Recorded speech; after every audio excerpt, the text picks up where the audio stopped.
Escape from Dimension 7, written by Douglas Smythe. Narrated by Noah Johnson. This is a work of fiction. Yes, I know. Hard to believe, but it's true. The names, characters, events, and incidences are all the byproducts of the author's overly caffeinated imagination. Any resemblance to actual persons, living or dead, or real events is purely coincidental. Though if you happen to meet Steve, Fran, Hux, or Cube in real life, well, let's just say I warned you. A bid for destiny. Myths are public dreams. Dreams are private myths. Myths are magic mirrors reflecting the hidden sides of reality's eclipse. Douglas Smythe, dedicated to Joseph Campbell. Somewhere in Michigan, USA. Tick, tick, tick. Steve Lockhart sat in a room that hadn't seen a cleaning rag in years, the kind of place where shadows loiter like cheap drunks. The light from the early morning tried to creep in through the blinds, but only managed to draw thin, sneaky lines across his face, like a bad joke no one's laughing at. Steve's fingers were busy with his mustache, twisting it into shapes that only the desperate and the damned would appreciate. His shirt sticking to him like a bad reputation, but he didn't notice. His eyes, now sharp and restless, were locked on the source of his anxiety, a timer ticking down with the cold finality of a sealed fate. There was a chill in the air, the kind that snakes up your spine and makes your teeth itch. Steve felt it, but he didn't flinch. He took a deep breath, slow and measured, crossing his fingers like a gambler on his last chip. He needed all the luck in the world, and then some. His gaze drifted to a weathered postcard pinned to the wall below the clock, a cheap print of St. Martin de Porres, the patron saint of gamblers, street sweepers, and barbers, an odd holy trinity if ever there was one. Steve locked eyes with the saint, his lips curling into a slow, lazy smirk. "You owe me, Marty," he muttered, the words dripping out of his mouth like molasses. Saints had their jobs after all, and this one was on the clock. Or at the very least, on the same wall as the clock. Under the desk, his legs were doing a nervous little dance, tapping out a rhythm only he could hear. He stretched out his arms, trying to shake off the tension, but it clung to him like the smell of stale cigars. The timer was merciless, ticking down the last few seconds. 5, 4, 3, 2, 1. And then silence. It was over, finally over, and he had won. Relief hit him like a stiff drink, warming his insides and making his head spin. He let out a long breath, like a balloon slowly giving up the ghost. He had won. Finally. He ran a hand through his hair, once a majestic pompadour, now more like a deflated soufflé. Steve should have been on top of the world, but all he felt was the weight of exhaustion pressing down on him like a heavy fog. He'd spent the entire night glued to the screen, his obsession spreading like a bad rash. What had started as a passing interest had turned into something more, a need, raw and inexplicable. That dirty, dusty bronze disc had called to him, whispered promises in a language only his gut could understand. The auction had been a war, a dirty, grinding kind of fight that left you bruised and sore. One other bidder had been in his way, a phantom on the other end of the line who matched his every move with a precision that made Steve's skin crawl. Just when he believed the other contender had abandoned the auction, time would pass, and he was back bidding more. It had gone on like this for hours, a tense game of cat and mouse, but now it was done. Steve leaned back in his chair, letting out a breath he didn't know he'd been holding. The victory was his, but it didn't taste as sweet as he'd imagined. Sometimes, the thrill of the chase is all you get. And the prize, well, the prize is just something to keep your hands busy while your mind looks for the next fix. Simultaneously, somewhere in Arkham, Massachusetts. Mirror dawn dawning on me. Crack a dawn, mirror dawn. Mirror man, mirror gone. Mirror fall down, mirror gone down. Mirror Man by Captain Beefheart and the Magic Band. Douglas Smythe leapt out of his chair like his pants were on fire, licking his lips with the kind of glee usually reserved for lottery winners and escaped convicts. His body moved in what might generously be called a victory dance, though to the untrained eye, it looked more like a man fighting off an army of invisible spiders. The music droned and pulsated from his wireless speakers, drowning out the rest of the world, pushing him deeper into his wild cerebral celebration. Mirror girl, mirror boy. Mirror frog, mirror man. Mirror worm, mirror worm. Mirror bird, mirror germ. But then his back made a noise, something between a pop and a crack, like a walnut being crushed in a vice. He winced and collapsed back into his faux fur office chair with all the grace of a punctured whoopee cushion. He'd been at it all night, and it showed. Despite the 5 45-minute catnaps he'd stolen during the auction, his body felt like it had gone 12 rounds with a prizefighter. Sleeping in a chair was a new kind of torture, one reserved for the damned, the desperate, and those unfortunate enough to book an economy-class ticket on a transatlantic flight. He rubbed his lower back, making a mental note to consider getting old quietly rather than all at once. Douglas snickered to himself, spinning lazily in his chair, his laughter swirling into the music like a half-baked jazz riff, the kind that tumbles out of a saxophone at 3 a.m. when even the notes are too tired to care if they land right. Mirror man, mirror me. Mirror man, mirror me. Mirror man further than mirror day, mirror way. Mirror man, mirror me. Mirror dawn dawning on me. After all these years, after all the wild goose chases and dead-end leads, he was finally about to get his hands on a pair of real, ancient, Chinese magic mirrors.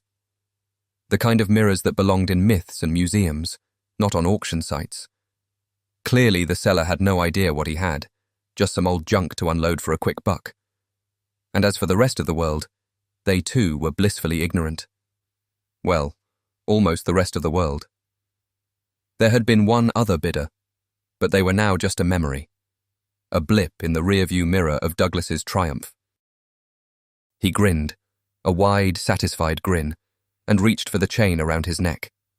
He pulled out a small, tarnished St. Martin amulet from beneath his shirt, kissing it with a reverence usually reserved for lost car keys or secret whiskey stashes. "Thanks, Marty," he muttered under his breath, his voice a mix of gratitude and mischief. The charm slipped back under his shirt, close to his heart, as he leaned back in his chair, eyes twinkling with a mix of exhaustion and excitement. Victory was his, and it felt good, even if his back didn't. He turned the music up. "Lead me to your mirror now. Lead me to your mirror then. Lead me to your mirror now. Lead me to your mirror then. Mirror man, mirror man. Mirror man, mirror man. Mirror you, mirror me. Mirror you, you're Yagoga." Lightning strikes twice. Simultaneously, somewhere in China. Lightning split the sky as if on cue. Hanlin jolted upright on his couch, a bowl of popcorn spilling into his lap. His eyes snapped open, immediately locking onto the numbers flashing on his screen. The winning bid was double the final asking price. He rubbed his eyes, half expecting the numbers to change, but they didn't. How had that even happened? Something was off, and it wasn't just the storm outside. Wonderful, Han thought with a sigh, glancing nervously at the ceiling, hoping the thunder hadn't woken his wife. He hadn't wanted to deal with this auction nonsense in the first place. The whole process was exhausting, like running a marathon in sandals, only to discover you were going the wrong way the entire time. All Han wanted was to clear out the mountain of clutter that had taken over his living room, a mess that made his clean freak wife twitchy. Most of the junk he'd found in his late grandfather's attic had already been sold and shipped off to heaven knows where.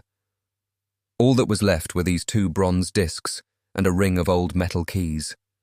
They looked like something you'd find in the bottom of a bargain bin at a flea market, but he'd posted them anyway, just to be done with it. And now, this. Lightning again shot across the sky. He groaned, running a hand through his hair, which was starting to stand up in frustrated spikes. He paced back and forth in front of the TV, the floor creaking under his feet like it was in on the joke. How was he going to explain this to the buyers? He could already imagine the emails, the complaints, the headaches, the inevitable reviews. He looked up, hearing the ominous creak of floorboards above him. She was awake. Just perfect. What time was it anyway? Deciding it was better to deal with this mess in the morning, Han slid back into the makeshift bed he'd set up on the couch and pulled the blanket over his head. Maybe if he pretended to be asleep, he could delay facing the chaos that was bound to come, or at the very least, his wife. If he was lucky, maybe he'd wake up and find out it had all been a bad dream. But luck, as Han was beginning to understand, was a fickle thing.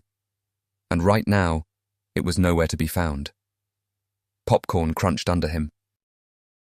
Back in Arkham, Massachusetts. Douglas Smythe closed the email with a sharp click of his tongue, the kind that implied he was about 2 seconds away from throwing the whole MacBook out the window.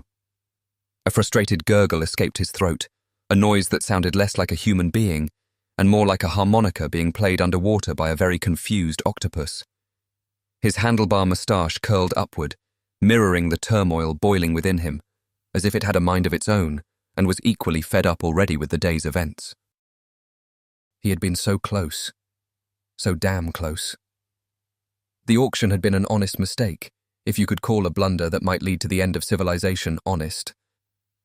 The item up for bid was a pair of ancient relics, powerful and mysterious, the kind of things that archaeologists and adventurers would kill for, or at least commit a bit of light larceny over. The obvious solution would have been to keep them together, like peanut butter and jelly or gin and tonic. But the seller, a fellow named Han, had other ideas. The guy's wife, blissfully unaware of the cosmic chaos she might be unleashing, had already boxed up the relics separately and sent them off, one to each of the winners. No questions asked, just another day at the post office. Han had apologized, of course, bending over backward with the kind of groveling usually reserved for dogs caught chewing on the furniture. Some mix-up, he said, a miscommunication with the missus. But the damage was done, and now it was up to Douglas to fix it.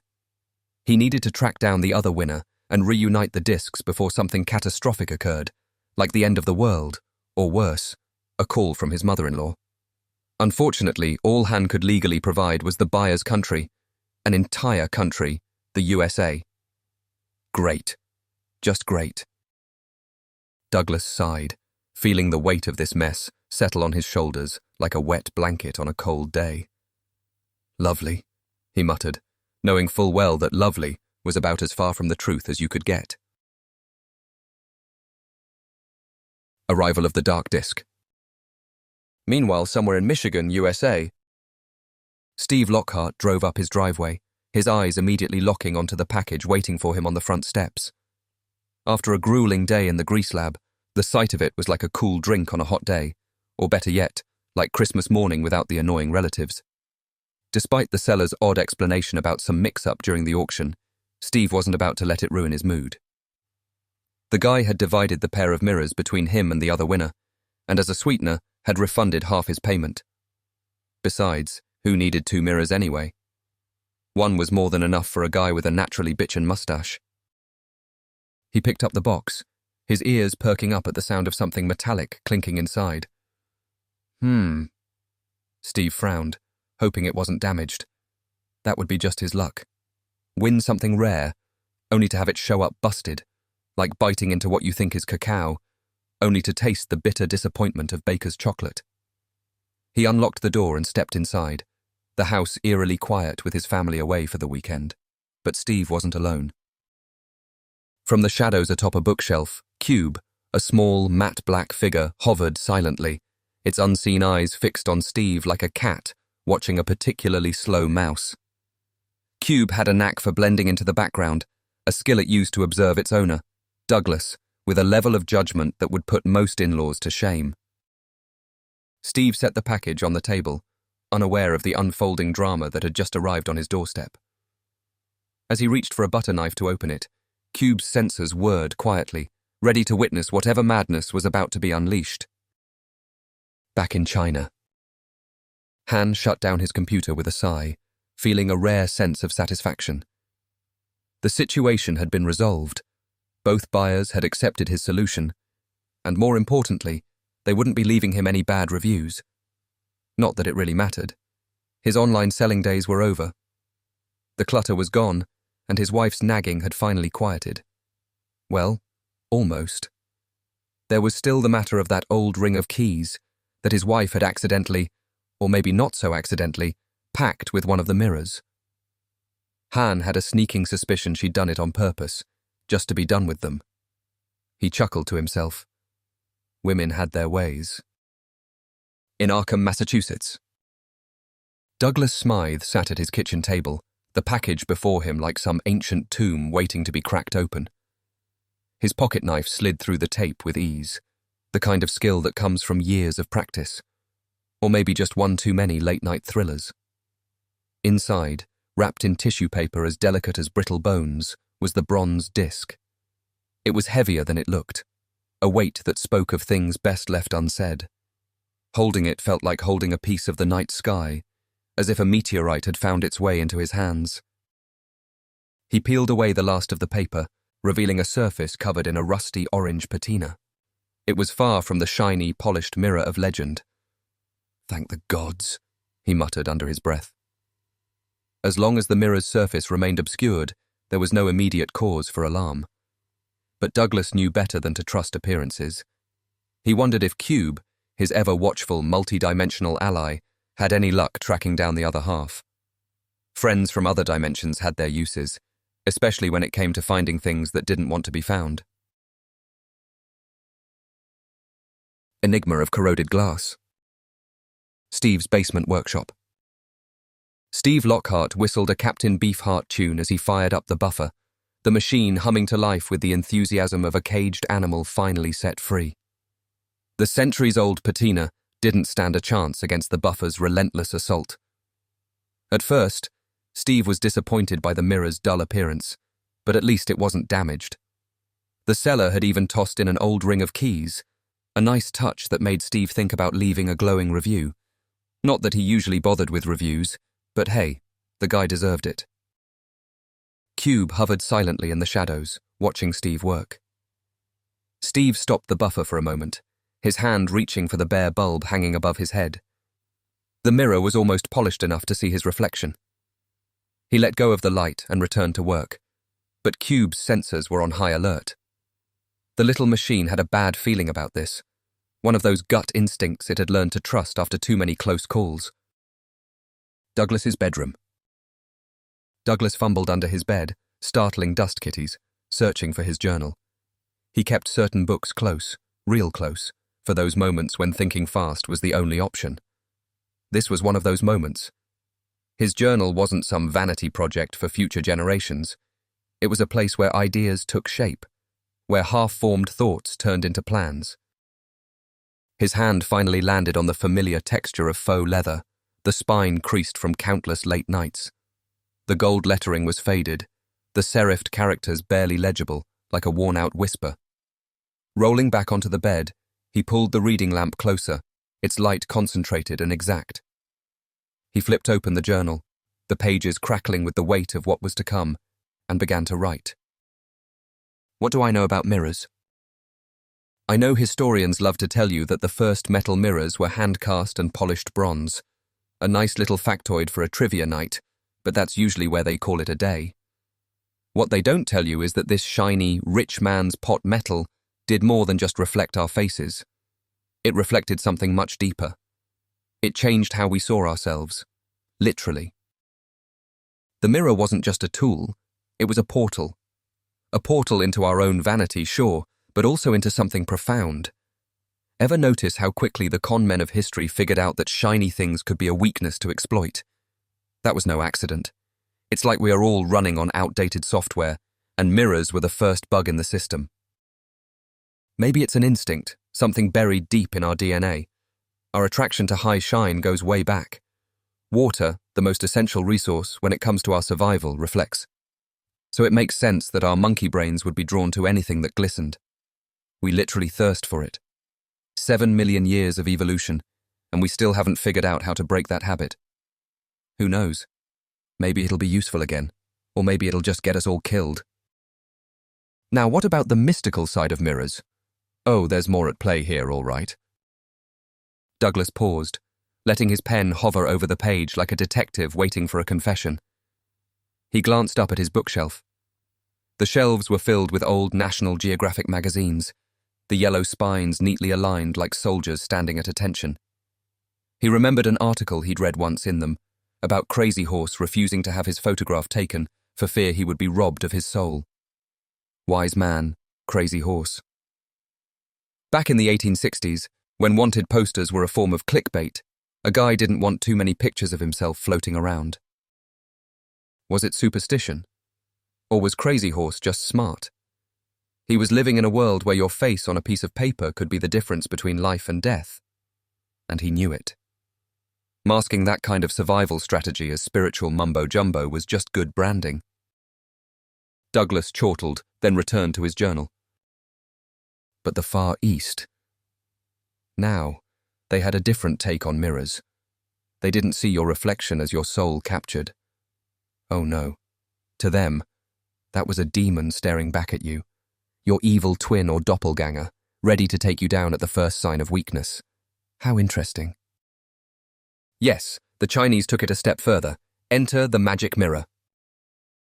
These mirrors weren't just for checking your hair. No, they were something else entirely. A Chinese magic mirror could do things that would make even the most seasoned skeptic sit up and take notice. When sunlight hit the surface just right, a hidden image or message would be cast on the floor or wall behind it, as if by magic. The layman believed these mirrors were sacred, imbued with some divine power. And, just like in the West, the rulers and priests of the East were quick to capitalize on any form of magical thinking around these objects. It was about a different kind of power to them. But was it all just smoke and mirrors? Or was there something more to it? Douglas's pen scratched across the page. He was onto something, and he knew it. The truth is, these mirrors didn't just spring up out of nowhere. I'm convinced. No, I know. They're more than ancient relics. They're based on something far older, something not crafted by human hands. Imagine the way cargo cults mimicked airplanes with bamboo. That's what the ancients were doing with these mirrors. This pair of magic mirrors were the real deal. Ancient tech from another species, maybe even from those we'd call gods, handed down through generations of shamans and holy men. Not magical, but conduits of some sort, and not of this world. I've got to find the other half of this pair, and quick. If it falls into the wrong hands, and they figure out how to open that mirror with the dream key, we're all in for a world of hurt. It could easily mean the end of our world as we know it. He put down his pen and closed the book, the urgency in the room palpable, as if the very air knew something was coming. Across dimensions, the pieces of an ancient puzzle were beginning to fall into place. Each character, drawn by an unseen force, was now connected by something far older and far more dangerous than they could ever imagine. And as the world turned, they were all being led, knowingly or not, through the looking glass. Beyond the glass horizon. Meanwhile, back in Steve's basement workshop, Steve once again switched off the buffer wheel and pushed his safety goggles up onto his forehead. He leaned in nearer to the mirror, pulling the dangling, bare bulb closer, the light catching every curve and imperfection on the ancient surface. A familiar face stared back at him from the mirror's reflection, and Steve couldn't help but smile. His hair was a mess, but his moustache was still a work of art, perfectly sculpted like a character on an old movie poster. But something wasn't quite right. He squinted, leaning closer still. Did his reflection just wink at him? He blinked, rubbed his eyes, and chalked it up to exhaustion. He'd been hunched over this machine for almost an hour after all.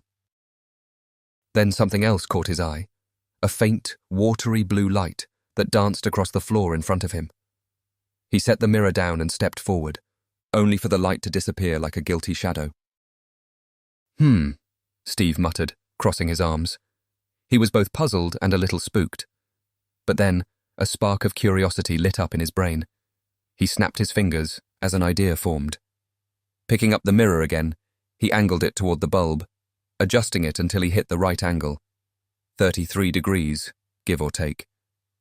Suddenly, a swirling circular door of light projected onto the cellar wall. "This is wild!" Steve howled with delight, a grin spreading across his face as he eagerly put his safety glasses back on. At the same time, a scuttle beast crawled through the windy, acrid desert of Dimension 7, its endless hunger driving it forward. Up ahead, something shimmered in the air, a glimmer that could mean food. The beast's pincers clacked with anticipation as it picked up speed, its belly grumbling. Scuttle Beasts were beautiful in a dangerous, otherworldly way, but beauty didn't equate to brains. Like the Preta, or hungry ghosts of Eastern myths, these creatures would eat anything that crossed their path, tied down or not. In a world as barren as Dimension 7, scavenging wasn't just a lifestyle.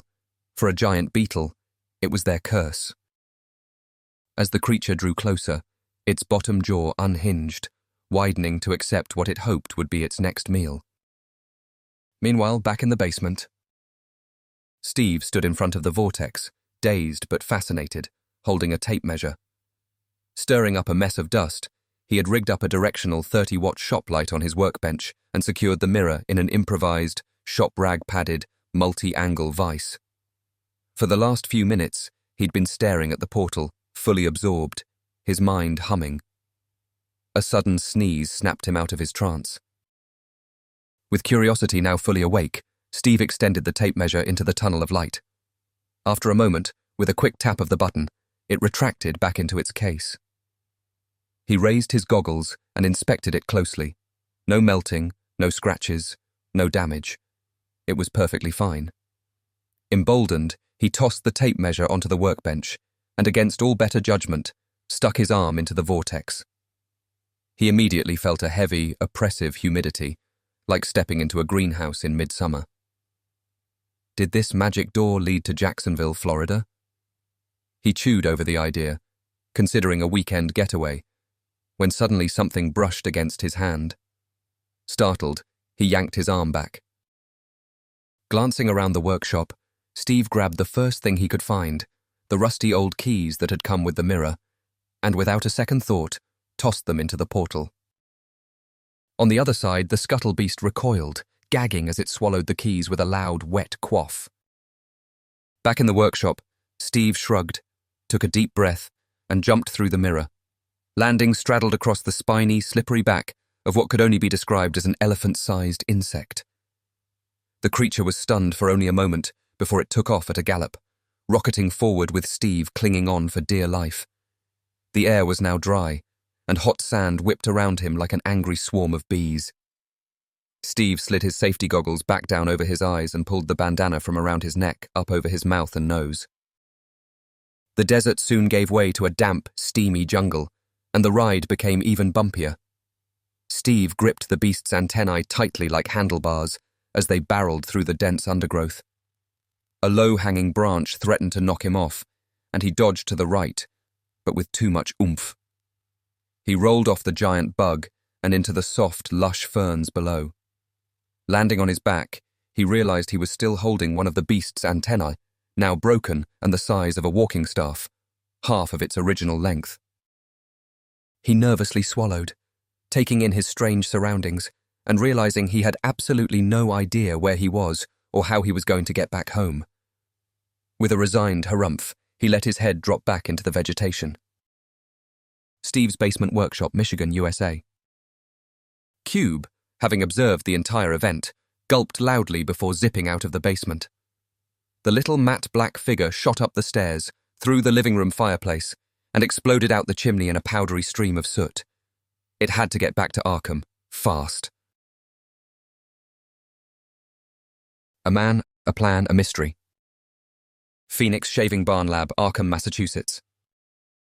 Fran stood a safe distance away from Douglas, her oversized rubber gloves looking more like something out of a bad sci-fi movie than proper lab gear. She held an anode that suspiciously reminded her of her favorite salad fork, while Huxley, unimpressed by the whole affair, lay curled up on the floor, eyes closed and wearing goggles. Cube, sporting an old leather football helmet, hovered in the background observing.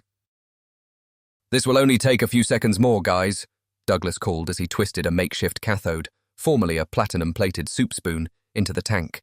The disc had been thoroughly cleaned and was now taking a solvent bath while the group made final tweaks to the upcycled apparatus. The plan was simple in theory. Triple plate the magical, indestructible relic in a non-reflective black matte coating using common household items. The process was experimental, a wild idea that had come to Doug in a dream, but if successful, it would render the mirror powerless. The next step was to hide it in a 60-year-old cookie tin under the floorboards beneath his bed. This part didn't come to him in a dream, and admittedly seemed rushed, but he was running out of ideas. The final step was to hop on a plane to Michigan, find Steve Lockhart, and close the portal forever. Douglas knew the last part would be complicated without a dream key, especially since he'd recently parted with his last one during a previous adventure, Sea Droid Black and the Oracle coin. But surely Steve was in possession of one, right? The question nagged at him as they worked in silence with the chemicals and electrodes. Wait, so he managed to open it without a key? Fran asked, breaking the silence. Cube nodded slowly. Doug shook his head in disbelief as he fuddled with the makeshift plating equipment. Something doesn't square, Cube. Too much of this doesn't make sense. Cube made a gesture that looked like a shrug. How would he even know the steps to open a magic mirror, never mind own a dream key? Fran asked, looking at each of them in turn. The disc was now secured in the vat as Douglas raised the power lever. The lights in the barn lab dimmed and hummed for several seconds. For a moment, he had considered using a tractor battery, but decided against it, not wanting to waste time borrowing one from his grumpy neighbor's tractor.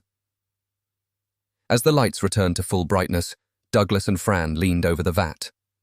Doug switched off the power. Huxley, now fully awake and with safety in mind, pulled the power cord from the socket. With a silicone spatula, Douglas lifted the disc out of the solution. The enchanted mirror was now black as night. The whole group sighed in collective relief, although Fran's sigh may have been more in reaction to recognizing her spatula. Hours later, somewhere in Michigan. They stood on the front steps of Steve Lockhart's home, the tension so thick you could cut it with a knife. "What's taking Cube so long?" Doug's voice quavered. A neighbor across the street peered out from behind a curtain in their kitchen window, watching them with growing curiosity. The streetlight behind them cast their shadows on the front door. Douglas's form, recognizable in his pith hat, Fran with her shoulder-length hair and sunglasses perched on her head like mouse ears in profile, and Huxley, whose shadow appeared far larger and wolfier than in reality. They looked like out-of-season trick-or-treaters, and Doug couldn't blame the local folks for their concern. Other lights flickered on down the street, and he could feel their eyes on his back. Fran felt it too. Douglas was about to pretend to ring the doorbell again, and Fran was mid-fake knock when the door flew open without warning.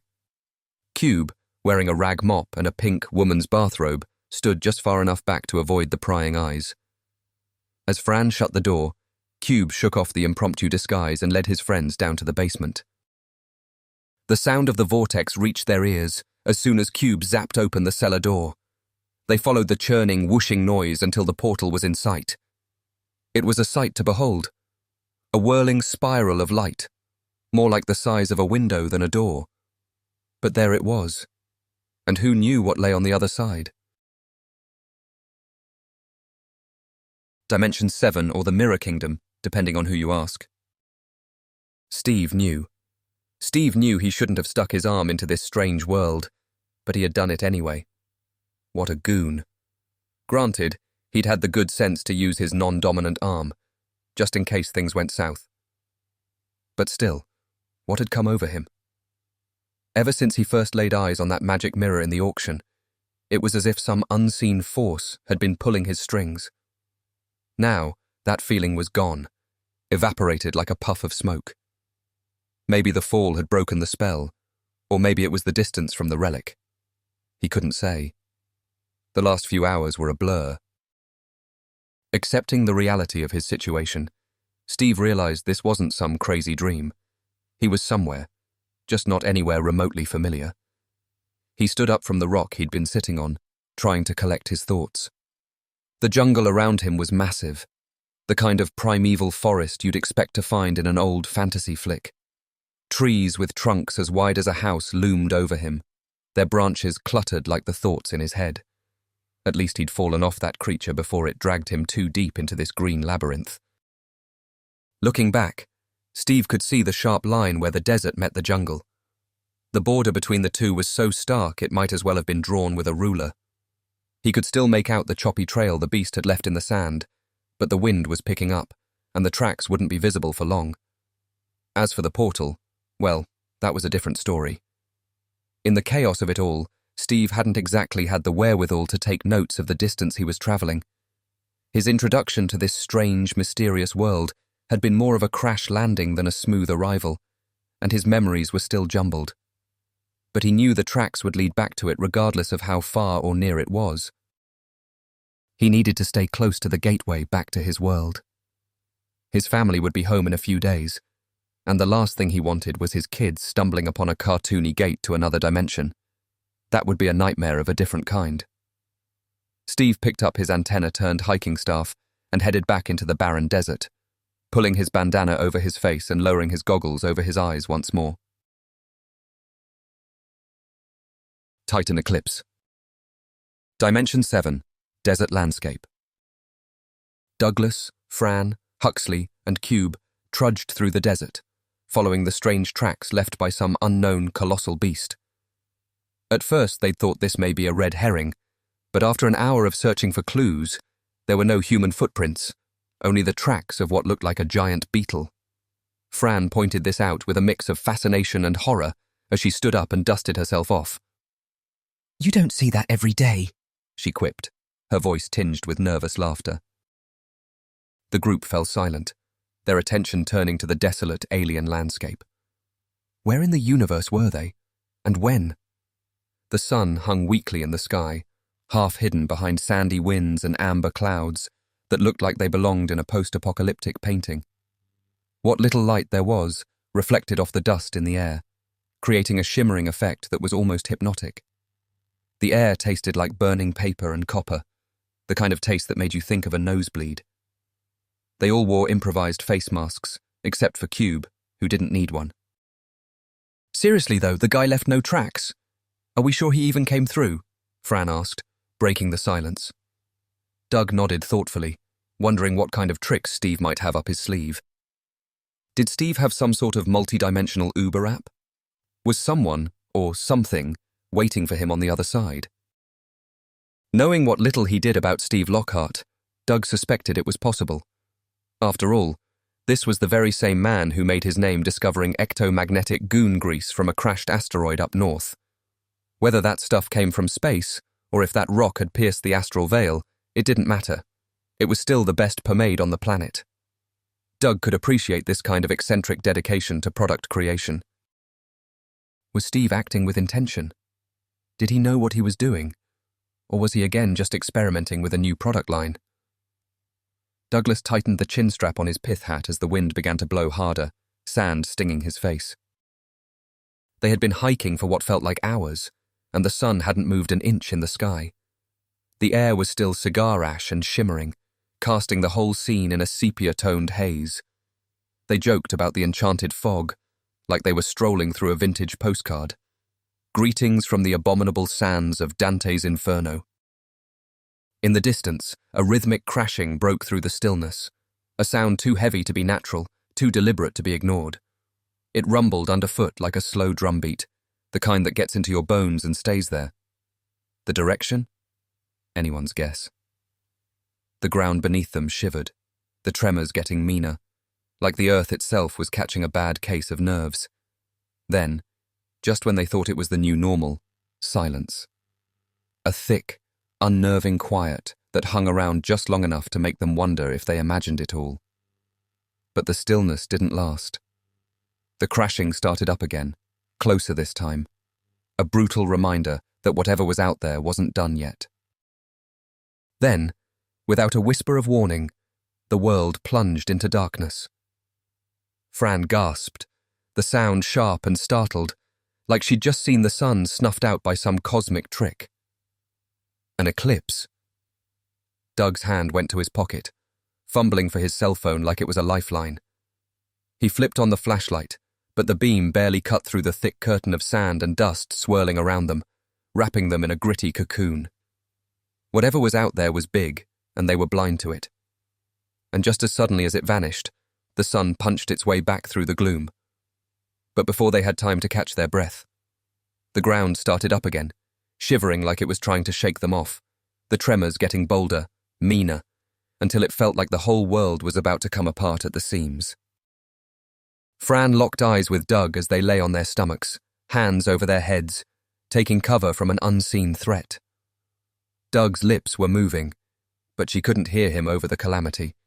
She strained her ears trying to read his lips. Shyness, she thought he said, though that didn't make sense. He tried again, and she thought she saw hydrant pass his lips, a word that made Huxley's ears prick up. No, that wasn't it. Then Doug exaggerated the words, each syllable slow and deliberate. Giant, he shouted, and this time it hit her like a slap. She finally understood. They all did. Springing to their feet, they turned and ran, the ground shaking beneath them as something massive approached from the distance. Dinner party of the damned. Elsewhere in the Mirror Kingdom. Steve finally decided he couldn't take it anymore. He had to stop and empty out his shoes. At first, it was just one stone in his right shoe. Annoying but tolerable. Then, both shoes had stones. Still, he pressed on, stubborn as ever. But when they started filling with sand, he knew he couldn't ignore it any longer. He sat down in the dirt and pulled off his boots, his feet swollen and blistered from the relentless trek. Doc Martens, he noted ruefully, were not the right choice for this misadventure.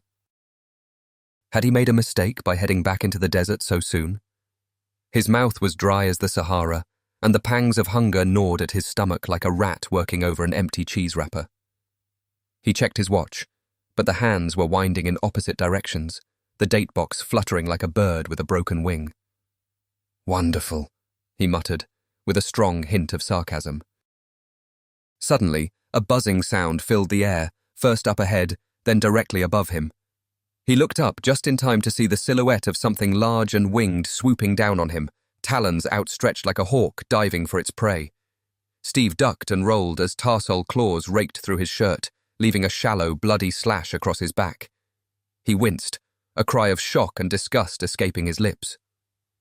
As the creature flew off, he caught a glimpse of a number painted on its underbelly.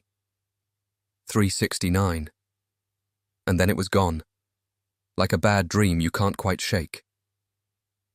Steve stayed low, listening, his breath coming in short, sharp bursts. The buzzing grew more distant. The threat had passed. He stood up, brushing himself off, but a new panic gripped him as he realized he was no longer on the trail. Frantically, he scanned the horizon until he spotted a faint line of discoloration, a hint of the bug's trail, but something else as well. A building. With a shot of adrenaline, Steve picked up the pace. Each step sharpened the view ahead, bringing the structure into focus. It was a house, though calling it that felt like underselling it. It was as big as a barn, built from massive, rough-hewn stones that looked like they had a grudge against the earth. The wooden roof caught his eye, something off about it. Hinges? As if it could flip open like the lid on a box. Strange, but Steve didn't waste time puzzling over that odd design feature. What mattered was the lights inside, glowing like a promise in the gathering twilight. Steve circled the house, trying to peer in, but the windows were just a foot too high, the shades half drawn like they were hiding something. Eventually, he found a ramp leading to a great metal door. A shiny bronze, sand-blasted knocker in the shape of a hand holding a sphere hung there, glinting in the dim light. Steve hesitated, then reached for it. But before his hand could make contact, he heard footsteps approaching from the other side, followed by the screech of chairs on hardwood floors. Had he interrupted someone's supper? The door swung open, and there it was. A great hall packed with people, too many to count in one glance, all of them beckoning him inside with an unsettling enthusiasm. "Welcome, welcome! We're ever so pleased you've made it. Thank you for accepting our invitation," said a man with frizzy grey hair and circular glasses perched precariously on the end of his nose. He reminded Steve of an elderly John Lennon, complete with the British accent. The man hooked arms with Steve and guided him toward a seat at a large banquet table in front of an empty, grand fireplace. The old man pulled out the chair and gestured for Steve to sit, which he did with little protest, eyeing the crowd as they returned to their seats. Large torches burned around the room on dramatic wrought iron stands. A row of candles lined the table in equally impressive metal holders, but the fireplace remained unlit, a slight draft possibly emanating from it. "Invitation? You've got the wrong guy," Steve said, trying to keep the edge out of his voice. "I wasn't invited. I'm just lost and could use some help." Glancing nervously at the strangers, he expected their smiles to fade, but instead, they turned into a collective, friendly chuckle that made his skin crawl. It was almost as if they'd heard this before. No, there's no mistake," the strange man insisted, his voice smooth as polished glass. "You obviously opened our invitation, or you wouldn't have found your way here." He pushed Steve down into the chair with a gentleness that felt like it had too much practice. "Please, do have something to eat." Steve glanced down at the spread before him. His stomach growled, his tongue felt like it was made of sandpaper, and his feet ached in time with his pulse. In front of him sat a decorative ceramic bowl cradling a neatly halved pomegranate, and beside it, a large gold goblet filled with something red, something that looked a little too much like blood. "How about we keep it simple?" Steve said, looking up at his host with a forced smile. "Maybe some water. Bread would be fine. And don't worry, I'm not picky. I can skip the butter." The man looked uneasy, rubbing his hands together as if he were trying to start a fire. "We can certainly offer you that and more, sir, but first, you must start with our customary appetizer. I'm sure you'll find the fruit quite restorative and, refreshing." Steve stared at the pomegranate, and suddenly, he wasn't in that well-lit hall anymore. He was 8 years old again, parked on the living room floor in front of the TV, the Saturday morning cartoons blaring away. His mother, in one of her rare attempts to introduce some healthy variety into his junk food diet, had handed him and his buddy a pomegranate on a melamine tray. To a kid who lived on cereal and fluffernutter sandwiches, it seemed like the height of sophistication. The kind of thing you'd expect to see in the hands of a king or a god, not a couple of grubby-fingered boys glued to a flickering screen. They dug in, the fruit bursting with a sharp, tangy sweetness that was a revelation compared to the sugary sludge they usually tossed back. But in their excitement, they hadn't noticed how the juice spattered everywhere, each burst of flavor leaving a tiny crimson constellation on the freshly painted white walls behind them. It wasn't until later, when the cartoons had ended and the pomegranate was nothing but a pile of seeds and sticky fingers, that the real show began. Steve's father, a man with a temper that could simmer for hours before boiling over, discovered the mess. The speckled crime scene told the whole story. 2 kids, a fruit that was more trouble than it was worth, and a wall that looked like it had been on the wrong end of a murder mystery. Steve got the full treatment, a scolding that left his ears ringing, grounded for the entire weekend, and to top it off, he was handed a paintbrush and put to work covering up the evidence. That was the last time a pomegranate crossed the threshold of the Lockhart household, banished like some cursed relic. As Steve stared at the fruit now, sitting in that cold, eerie hall, he could almost hear his father's voice in the back of his mind, grumbling about the mess, the waste, the foolishness of it all. The memory was vivid enough to make him wince. This wasn't just a fruit. It was a reminder of a lesson learned the hard way, and one he wasn't eager to repeat. He glanced at the walls around him. They were suspiciously red. Reflexively, he shook his head in rejection. "But you simply must! You must eat!" the old man pressed, his voice dropping an octave, sharpening like a blade against a whetstone. The crowd leaned in closer, their toothy smiles beginning to slip. Just then, the stone house shook and gave a low, ominous groan, dust sifting from the ceiling as the room seemed to shudder with the weight of something unseen. The people shifted nervously in their seats, eyes darting to the upper corners of the room, hands twitching like they were ready to bolt. They started to scramble, but the old man stood steadfast beside Steve. "Eat! Eat the fruit! You must eat it now! There's precious little time!" the old man shrieked. Steve's pulse quickened, panic clawing at his chest. "Then I can go!" he shouted into the hall, his voice echoing back at him from the stone walls. He kept his eyes down, refusing to meet the old man's gaze, fearing what he might see there. The air turned frigid, and a gust of wind howled through the fireplace, snuffing out the torches and plunging the room into a suffocating darkness. Instinct took over, and Steve ducked under the table, his breath coming in ragged gasps. The room exploded into chaos, footsteps pounding, bodies colliding, and somewhere in the blackness, the unmistakable slam of a door. No, a trapdoor, he realized, hidden somewhere in the bare hearth of the fireplace. The sound echoed through the chamber, followed by silence that was somehow more terrifying than the clamor that preceded it. Steve crouched lower, every muscle tense, his mind racing through the scant details he had managed to piece together. The darkness pressed in, thick and suffocating, as he waited for whatever came next. Moments passed and the rumbling stopped, leaving behind the acrid scent of burnt wax and the muffled murmur of voices from somewhere nearby. His eyes began to adjust to the dark as he climbed out from under the table. Everyone was gone. He was alone. He froze, staring at where he imagined the trapdoor to be in the fireplace.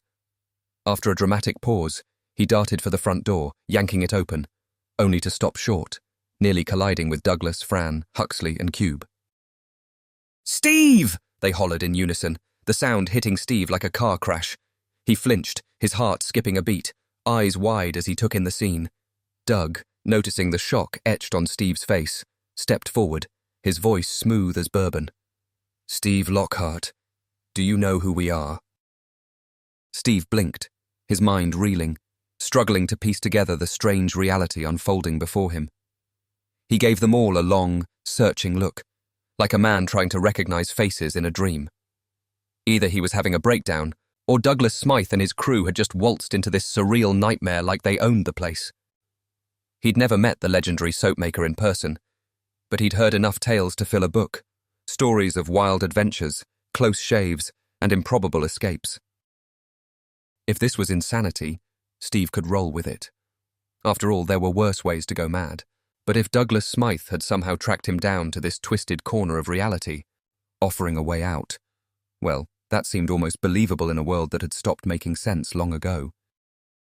Steve straightened up, his body moving on autopilot.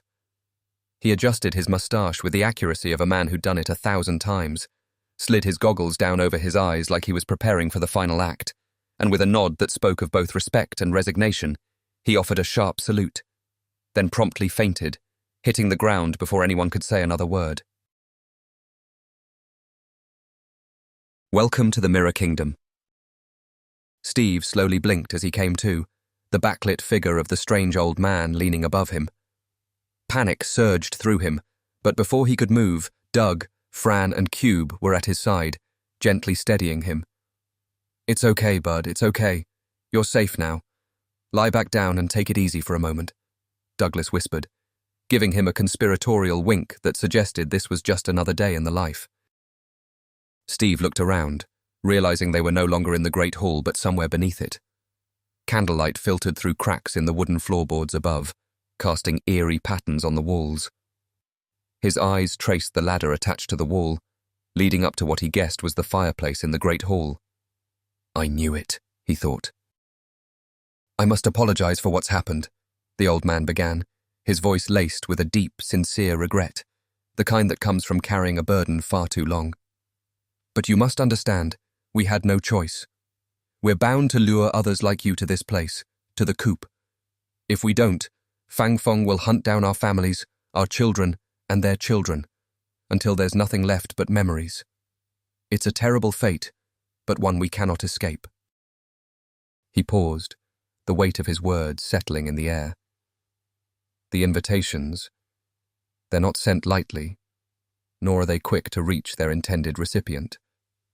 Sometimes they drift through time itself, waiting for the right moment, the right person. Yours was dispatched long before your great-great-grandmother was a mere twinkle in your great-great-great-grandmother's eye. There was a trace of something in his voice, pride perhaps, but not the boastful kind. It was the pride of a man who has carried out a duty, however grim, with unwavering resolve. "You see, lad, this isn't about trickery or deceit. It's about survival. A pact made in the dark, that we've been bound to uphold for centuries. And now, here you are, just as those before you. The old man's eyes, filled with a sorrowful wisdom, met Steve's, as if to convey the weight of this ancient, inescapable truth. Did you say coop? Fang Feng? Steve's mind was spinning like a top on a slick floor. What in the world is this guy talking about? He wondered, feeling like he'd just stepped into a conversation that had started without him.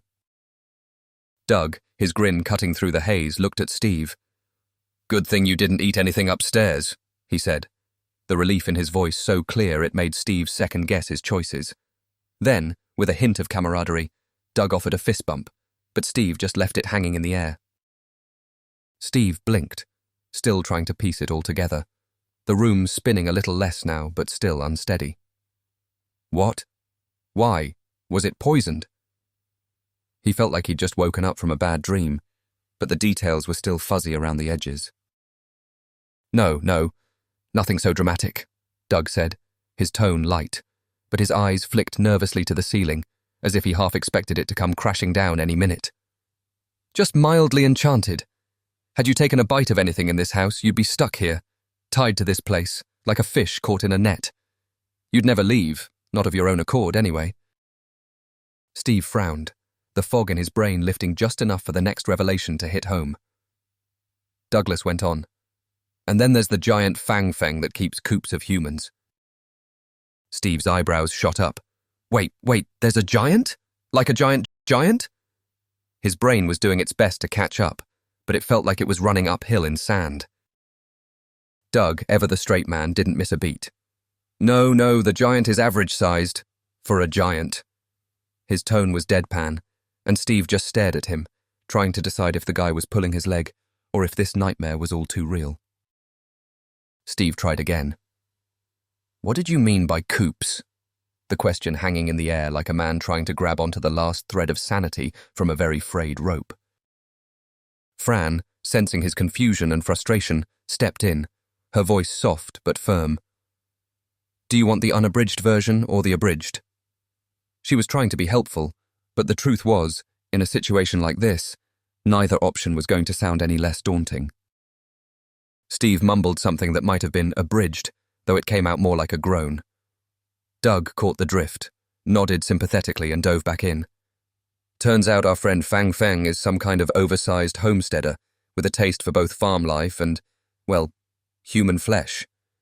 And of course, it's always human flesh. Why can't these types ever crave a salad?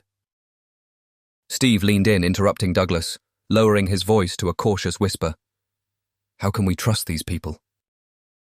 Doug paused, weighing the question like a detective sifting through evidence. He gave a slow, thoughtful nod. Well, here's the thing. After you fainted, we dragged you back inside, had to get you out of the line of fire, so to speak. Next thing you know, there's a trapdoor slamming shut, followed by a noise that no one wants to hear, a kind of creaking, the kind that usually spells bad news. Before we knew it, there was a full-blown commotion. I ran toward the sound and found a hood caught in the trapdoor. Doug's voice dropped, turning grave. It didn't take a genius to figure out that someone was swinging at the other end of it like a noose. For a split second, I almost cracked wise about the situation, but given that someone was doing the death dance, I decided to skip the gallows humor and just cut to the chase, literally. Opened the door, and down he went, crashing to the bottom of the passage. Steve listened, the picture slowly coming together like a jigsaw puzzle with too many edge pieces. Doug continued, his tone matter-of-fact, like he was reciting the details of a case file. I slid down the ladder to check him out, and sure enough, the guy was gasping for air like he'd just come up from a deep dive in a black lagoon. A crowd gathered around, all sad eyes and flustered, like they'd just lost the last shred of hope. When he finally caught his breath, he introduced himself as Shard. Nice enough guy, though a bit too eager to repay me for saving his skin. Next thing I know, he's bear-hugging me like I'm his long-lost brother.